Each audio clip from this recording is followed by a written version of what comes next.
Hey guys, I am science educator from Sumer academy.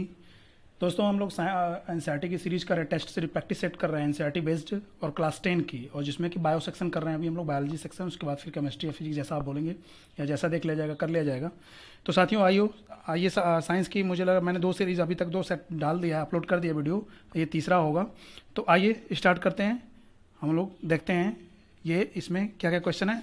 और साथियों, इस चैप्टर का नाम है, तीसरा नहीं सॉरी, ये 4th लेक्चर होने जा रहा है साथियों, और इस चैप्टर का नाम है आनुवंशिकता एवं जैव विकास, हेरिडिटी एंड ऑर्गेनिक इवोल्यूशन। तो आइए साथियों शुरू करते हैं। 1 मिनट में ज़रा इसको सेट कर लूँ ताकि आपको और थोड़ा सा देखने में हेल्प हो जाए, जूम इन हो जाए, फिर हम लोग ठीक है साथियों। चलिए देखते हैं heredity and organic organism evolution. ठीक है साथियों, चलिए फर्स्ट क्वेश्चन में देखते हैं क्या है। मेंडल के नियमों की खोज पुनः किस वर्ष में हुई? मेंडल के नियमों की रीडिस्कवरी की बात कर रहा है, पुनः दोबारा खोज कब हुई? 1880 में, 1900 में, 1910 में एंड 1886 में। तो बताएं साथियों इसका आंसर क्या होगा? तो मेंडल के नियमों की खोज दोबारा हुई थी कब? पहला, अगर जिसको याद होगा तो दोबारा भी बता सकता है, पहले तो पहला हमको पता होना चाहिए। तो आइए साथियों इसका आंसर क्या हो जाएगा? पहले का इन 1900, ऑप्शन नंबर सेकेंड। ठीक है, 1900 में दोबारा डिस्कवरी हुई थी। क्वेश्चन नंबर सेकेंड, एक संकर क्रॉस की द्वितीय पीढ़ी यानी F2 पीढ़ी में शुद्ध तथा संकर गुणों वाले पौधों का अनुपात होता है, यानी हाइब्रिड करवाया जा रहा है, और उसकी F2 पीढ़ी में यानी फिलियल जनरेशन सेकंड की बात कर रहा है, F2 पीढ़ी में शुद्ध संकर प्योर हाइब्रिड संकर गुणों वाले पौधों का अनुपात क्या होता है? 25:75, 75:25, 50:50 एंड 50:100। तो बताएं साथियों इसका आंसर क्या हो जाएगा? तो इसका आंसर हो जाएगा क्या? F2 पीढ़ी में जो होता है वो 3:1 होता है, और पहली पीढ़ी में क्या होता है? पहली पीढ़ी में तो जो फिनोटाइपिक कैरेक्टर हम देखेंगे तो पूरा क्या डोमिनेंट कैरेक्टर ही दिखता है, उसमें रिसेसिव कैरेक्टर दिखता ही नहीं है ड्वार्फ वाले का। ठीक है, तो उसमें ऑल टॉल हो जाते हैं F1 पीढ़ी में। तो इसका आंसर क्या हो जाएगा? इसका आंसर हो जाएगा ऑप्शन नंबर सेकेंड, 75:25। इसको 3:1 भी बोलते हैं, इसको हम कट करेंगे 25 से तो 3:1 हो जाएगा। ठीक है, चलिए नेक्स्ट क्वेश्चन देखते हैं। क्वेश्चन नंबर थर्ड क्या है? स्वतंत्र अभिवन के नियमानुसार क्या है? उसके नियमानुसार क्या है? एक पौधे का जीवन स्वतंत्र रूप से पौधे के अन्य जीनों से, एक पौधे का जीन स्वतंत्र रूप से केवल समान लक्षणों वाले दूसरे पौधों के अन्य जीनों से, एक पौधे का जीन स्वतंत्र रूप से केवल अपने ही पौधे के समान अन्य जीनों से। फोर्थ ऑप्शन इसका, एक पौधे का जीन स्वतंत्र रूप से केवल अपने ही पौधे के समान लक्षणों वाले अन्य जीनों से। तो बताएं साथियों क्वेश्चन नंबर थर्ड का आंसर क्या हो जाएगा? तो क्वेश्चन नंबर थर्ड का आंसर क्या हो जाएगा? फर्स्ट ऑप्शन नंबर 1, यानी कि एक पौधे का जीन स्वतंत्र रूप से पौधे के अन्य जीनों से स्वतंत्र अभिवन में होता है। नेक्स्ट क्वेश्चन, क्वेश्चन नंबर 4 क्या है साथियों? देखते हैं। बीजों का गोल आकार एवं पीला वर्ण, बीज जो होते हैं वो क्या है? यानी राउंड शेप, और उनका कलर पीला होता है कब? पूर्ण प्रभावी, अप्रभावी, wild P and sweet pea. तो बताएं साथियों क्वेश्चन नंबर 4 का ऑप्शन क्या हो जाएगा आंसर? तो क्या हो जाएगा? आंसर नंबर 1 पूर्ण प्रभावी। ठीक है, जिसमें सीड का शेप राउंड होगा और कलर येलो होगा, वो पूर्ण प्रभावी होंगे। ठीक है, dominant character. Next question, question number 5, Mendel ने अपने आनुवंशिकता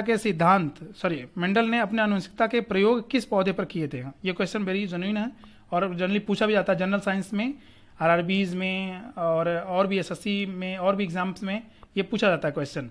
तो किस पौधे पर किया था उन्होंने? बताएं। Cow P, garden pea, wild P, sweet pea. तो क्वेश्चन नंबर 5 का आंसर क्या हो जाएगा? Question number 4, option number 4 sweet pea. ठीक है, नेक्स्ट क्वेश्चन, क्वेश्चन नंबर 6, मटर के लंबे पौधे का क्रॉस बौने पौधे से कराने पर F1 पीढ़ी में उत्पन्न पौधे होते हैं। अगर मटर के लंबे पौधे यानी tall plant crossed with which one? Dwarf plants. So what will you find in F1 generation? तो F1 जनरेशन में पौधे का कौन सा कैरेक्टर आता है?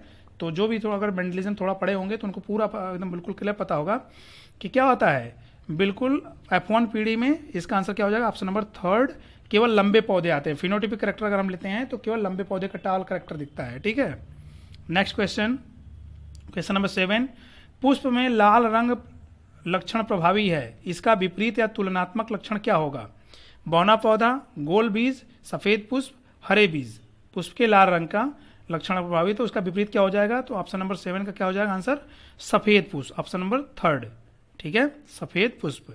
नेक्स्ट क्वेश्चन, क्वेश्चन नंबर 8, शुद्ध लाल तथा शुद्ध सफेद पुष्पों में पर परागण से प्रथम पीढ़ी में कैसे पुष्प उत्पन्न होंगे। शुद्ध लाल तथा शुद्ध सफेद अगर फ्लावर है, यानी pure red and pure white है, तो पर परागण मतलब क्रॉस पॉलिनेशन। दोस्तों पर मतलब जहाँ लग जाता है हम समझ जाते हैं कि वो दूसरे की बात होती है, किसी और की बात होती है। परपोषी जैसे होते हैं, तो जो सेल्फ ऑटोट्रॉफ नहीं होते, हेटरोट्रॉफ होते हैं, उनको हम परपोषी बोलते हैं। तो पर परागण में क्या हो जाएगा, कैसे पुष्प उगते हैं, क्वेश्चन नंबर 8 का ऑप्शन नंबर 2 लाल, ठीक है। नेक्स्ट क्वेश्चन, क्वेश्चन नंबर 9, एक संकर क्रॉस का समलक्षणी अनुपात होता है। एक संकर क्रॉस का समलक्षणी अनुपात क्या होता है, 1:2:1, 3:1, 9:3:3, 9:3:3:1। तो क्या हो जाएगा इसका आंसर, इसका आंसर हो जाएगा ऑप्शन नंबर 2 3:1। नेक्स्ट क्वेश्चन क्या है, क्वेश्चन नंबर 10, मटर के लाल पुष्प का क्रॉस सफेद पुष्प से कराने पर प्रथम पीढ़ी में लाल पुष्प उत्पन्न होते हैं। बिल्कुल सही है, क्योंकि डोमिनेंट कैरेक्टर होता है। यदि द्वितीय पीढ़ी में कुल 50 सफेद पुष्प वाले पौधे प्राप्त होते हैं, किसमें, यदि द्वितीय पीढ़ी में, अच्छा, तो लाल पुष्प वाले पौधों की संख्या क्या होगी, बताए साथियों।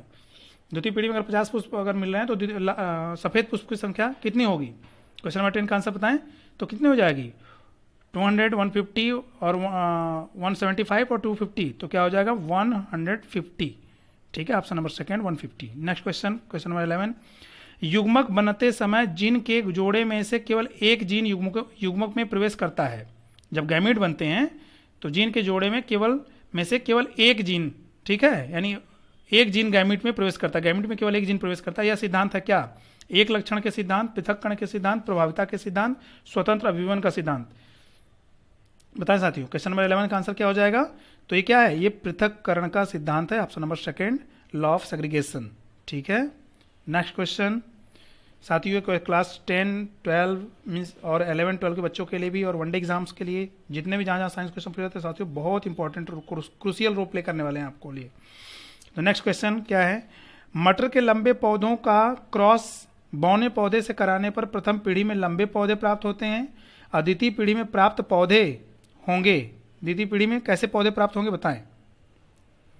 बताएं आंसर इसका, तो क्या हो जाएगा, लंबे, बौने, लंबे तथा बौने, इनमें से कोई नहीं। क्वेश्चन नंबर 12, तो F1 पीढ़ी में क्या होता है, सभी टॉल, यानी जो डोमिनेंट कैरेक्टर होता है, अगर टॉल प्लांट है, डोमिनेंट है, तो सभी टॉल हो जाएंगे। और F2 पीढ़ी में क्या होता है, रिसेसिव कैरेक्टर, जो उसमें F1 वाली पीढ़ी में जो ड्वार्फ वाला कैरेक्टर होता है, रिसेसिव कैरेक्टर, वो भी उभर के आ जाता है। तो क्या हो जाएंगे, इसका आंसर राइट आंसर क्या हो जाएगा, ऑप्शन नंबर 3, यानी लंबे तथा बौने दोनों होंगे, ठीक है। क्वेश्चन नंबर 13, मेंडल का प्रायोगिक पौधा किस पर उन्होंने प्रयोग किया था, sweet pea, garden pea, wild P, cow P, तो बताएं साथियों। क्वेश्चन नंबर 13 का आंसर क्या हो जाएगा, क्वेश्चन नंबर 13 का आंसर क्या हो जाएगा, ये हो जाएगा गार्डन पी। ऊपर आपने अभी एक स्वीट पी भी देखा है, स्वीट पी वाला क्वेश्चन क्या था साथियों, बताएं किस पौधे पे किए थे, तो स्वीट पी, गार्डन पी, ये दोनों ऑप्शंस आता है। अगर आपको ऑप्शन में तो स्वीट पी भी मिलता है और गार्डन पी भी मिलता है, ठीक है। उन्होंने बगीचे में इसको उगाया था। इसका भी रीज़न था मटर को ही सेलेक्ट करने का, क्योंकि इसके साल भर में कई इसका हम वो फसल मतलब उगा सकते हैं, ठीक है, रोटेशन कर सकते हैं क्रॉप का। क्वेश्चन नंबर 13 हो गया। क्वेश्चन नंबर 14, आनुवांशिक एकक जो गुणसूत्रों पर पाए जाते हैं, आनुवांशिक एकक जो गुणसूत्रों पर पाए जाते हैं उनके क्या कहते हैं, आनुवांशिकी एकक, डीएनए, आरएनए, जीन, तो बताएं आनुवांशिक एकक जो गुणसूत्रों पे क्या मिलते हैं, मैंने बताया था, तो उसे क्या बोलते हैं, जीन। एकक मतलब सिंगल, जो वन मोनोमर की बात कर रहा है, तो उन्हें क्या कहते हैं, जीन कहते हैं। नेक्स्ट क्वेश्चन, क्वेश्चन नंबर 15, विपरीत लक्षणों के जोड़ों को कहते हैं, विपरीत लक्षणों के अगर पेयर है तो उनको क्या कहते हैं, युग्म विकल्पी या एलिलोमार्फ, सेकंड निर्धारक, थर्ड समयुग्मजी, फोर्थ समरूप। 15 का आंसर क्या हो जाएगा, उनको हम क्या बोलते हैं, एलिलोमार्फ बोलते हैं, ऑप्शन नंबर 1 या युग्म विकल्पी भी बोलते हैं हिंदी में, ठीक है। Next question, question number 16, TH. Morgan ने अपना आनुवांशिक प्रयोग किस पर किया था, टी.एच. मॉर्गन नामक साइंटिस्ट हैं, उन्होंने अपना आनुवांशिक प्रयोग किस पर किया था, घरेलू मक्खी, बालू मक्खी, फल मक्खी, सीसी मक्खी। क्वेश्चन नंबर 16 का तो आंसर क्या हो जाएगा, फल मक्खी, ऑप्शन नंबर 3, ठीक है। नेक्स्ट क्वेश्चन, क्वेश्चन नंबर 17, आनुवंशिकता के जनक कौन है, हेरिडिटी के हर किसी को पता होगा साथियों। तो इसका आंसर क्या, Charles Darwin, Hugo de Vries, Gregor Johann Mendel, Hargobind Khorana. तो सभी लोग जानते हैं कि कौन है इसके, Gregor Johann Mendel, option number 3। ठीक है, नेक्स्ट क्वेश्चन, पृथक्करण का नियम प्रस्तुत किया था, पृथक्करण का लॉ ऑफ सेग्रीगेशन किसने दिया था? चार्ल्स डार्विन ने, ह्यूगो डे व्रीज ने, ग्रेगर जॉन मेंडल ने, रॉबर्ट हुक ने या लैमार्क ने? तो किसने दिया था? ग्रेगर जॉन मेंडल ने दिया था, option number 3। Next question, question number 19 क्या है साथियों, देखेंगे। उद्यान मटर में अप्रभावी लक्षण, यानी रिसेसिव कैरेक्टर की बात कर रहा है, डोमिनेंट नहीं है। अप्रभावी लक्षण, लंबे तने, झुर्रीदार बीज, गोल बीज, फैली हुई फली, क्या थे अप्रभावी लक्षण? क्या था उद्यान मटर में यानी गार्डन पी में? तो 19वां का आंसर क्या हो जाएगा? झुर्रीदार बीज। जो रिंकल सीड थे वो क्या थे? वो थे रिसेसिव कैरेक्टर यानी अप्रभावी लक्षण। ठीक है, नेक्स्ट क्वेश्चन क्या है साथियों, क्वेश्चन नंबर 20, आनुवंशिकता के प्रयोग के लिए मेंडल ने निम्नलिखित में से कौन से पौधों का उपयोग किया था? जब हेरिडिटरी का उन्होंने जब एक्सपेरिमेंट कर रहे थे तो उसके लिए कौन सा पौधा लिया था? तो हर कोई जान रहा है किसका, मटर का, ऑप्शन नंबर 3 मटर का पौधा। ठीक है, next question, question number 21, gene शब्द का प्रयोग सर्वप्रथम किया था। जीन शब्द सबसे पहले किसने? जो साथियों मैंने जब मैं सेल चैप्टर जब पढ़ा रहा था उसका जो थ्योरी में करवा रहा था तो उसमें मैं कहा था, मैंने नोट भी करवाया है, नोट्स में भी दिया है, और उसकी जब सेल की हम लोग प्रैक्टिस कर रहे थे, यानी जब इंपॉर्टेंट क्वेश्चंस कर रहे थे उसमें भी एक क्वेश्चन आ चुका है, वो हम लोग कर चुके हैं।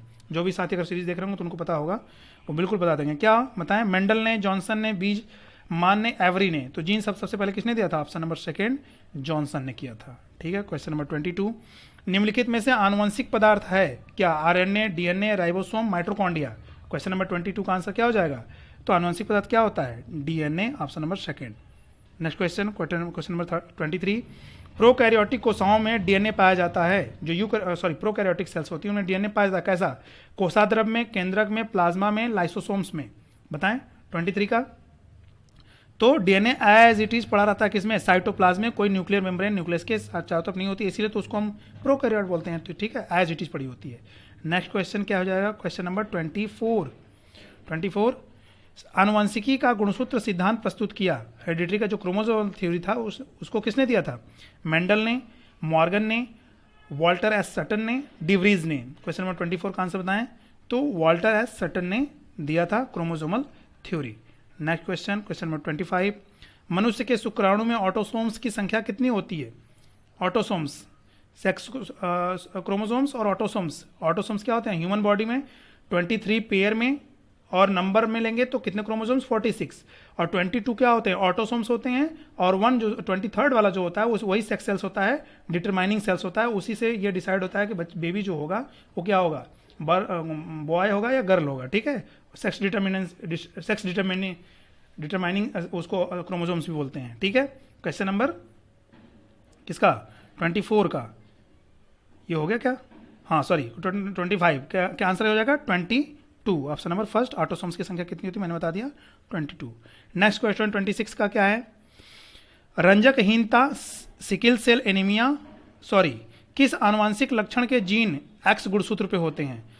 ऐसा आनुवांशिक लक्षण समझते हैं ना, जो फ्रॉम पेरेंट्स टू किसमें? ऑफस्प्रिंग, देयर चाइल्ड, उनके बच्चों में जो आता है उसको हम क्या बोलते हैं? हेरिडिटरी करेक्टर बोलते हैं। तो ऐसा कौन सा करेक्टर है जो एक्स गुणसूत्र पे होकर के आता है? रंजकहीनता, sickle cell anaemia, haemophilia, malaria. बताएं 26 का। तो हीमोफीलिया साथियों एक रोग है।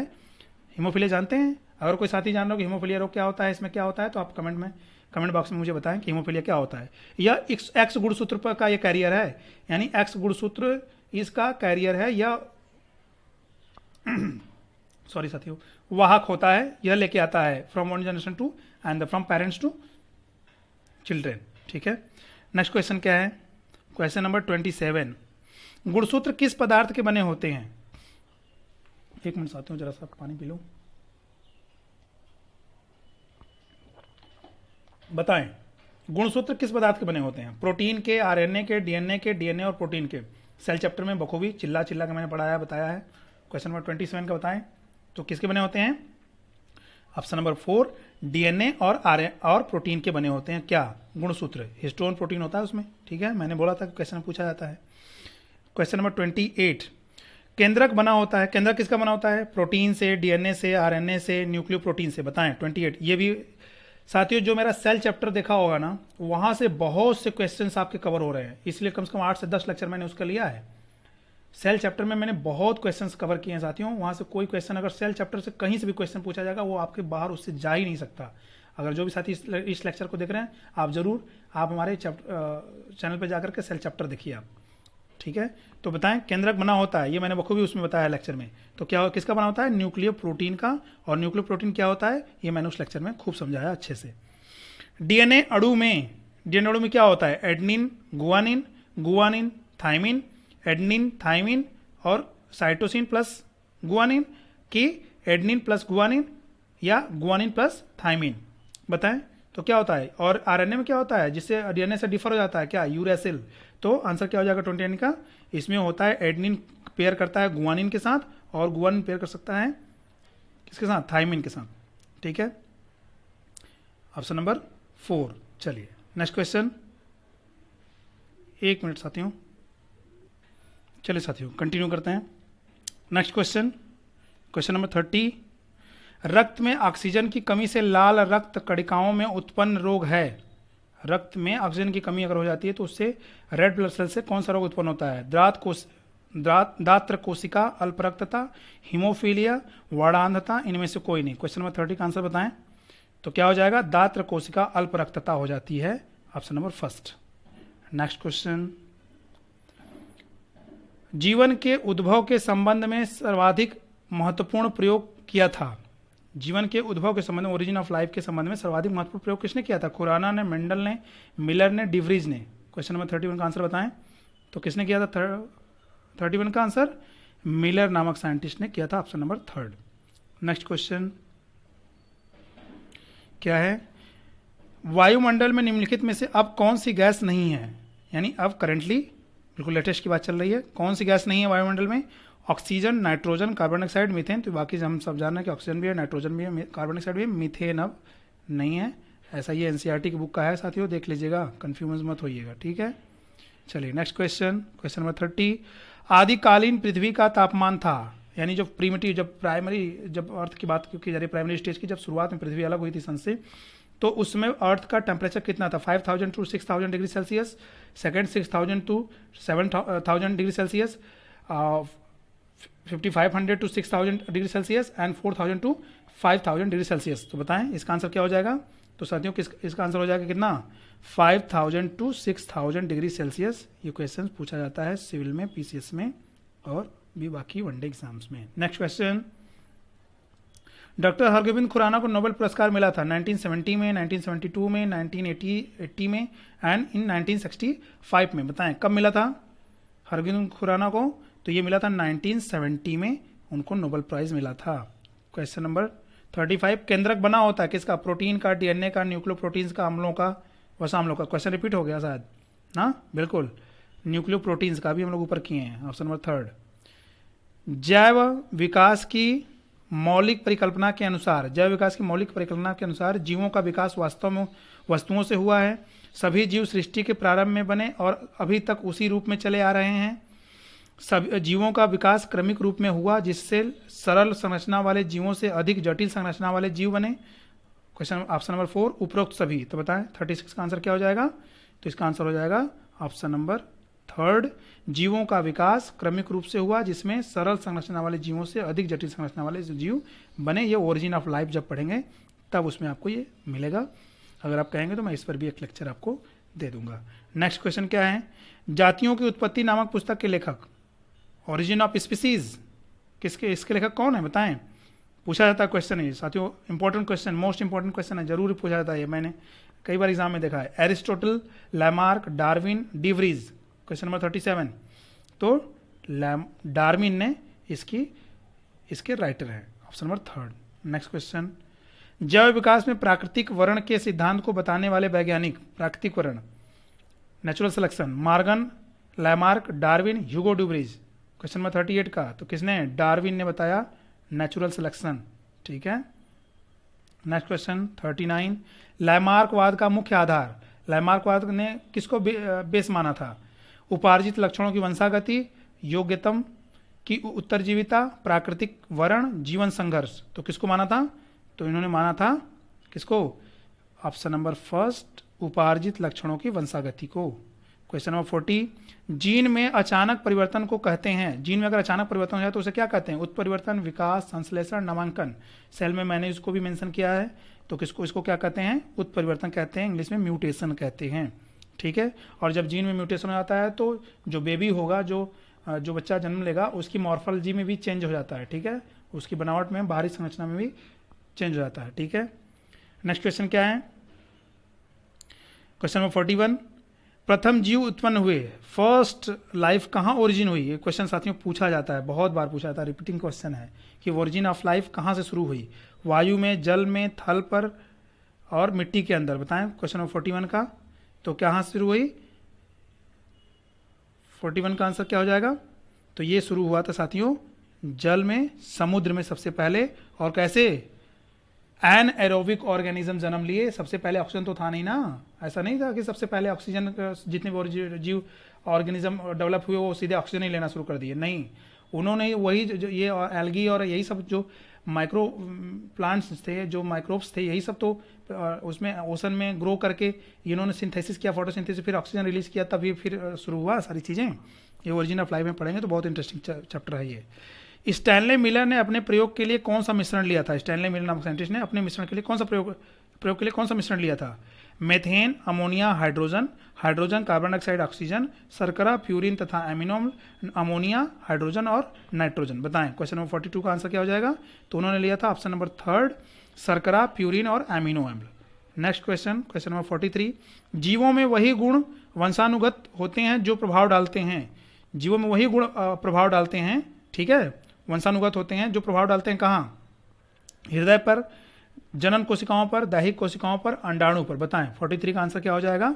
तो जनन कोशिकाओं पे, सेक्स सेल्स पे जो प्रभाव डालते हैं वही फिर क्या होते हैं? वंशानुगत, मतलब from one parent to, mean from parent to children. ठीक है, one generation to another generation वो ट्रांसफर होते हैं।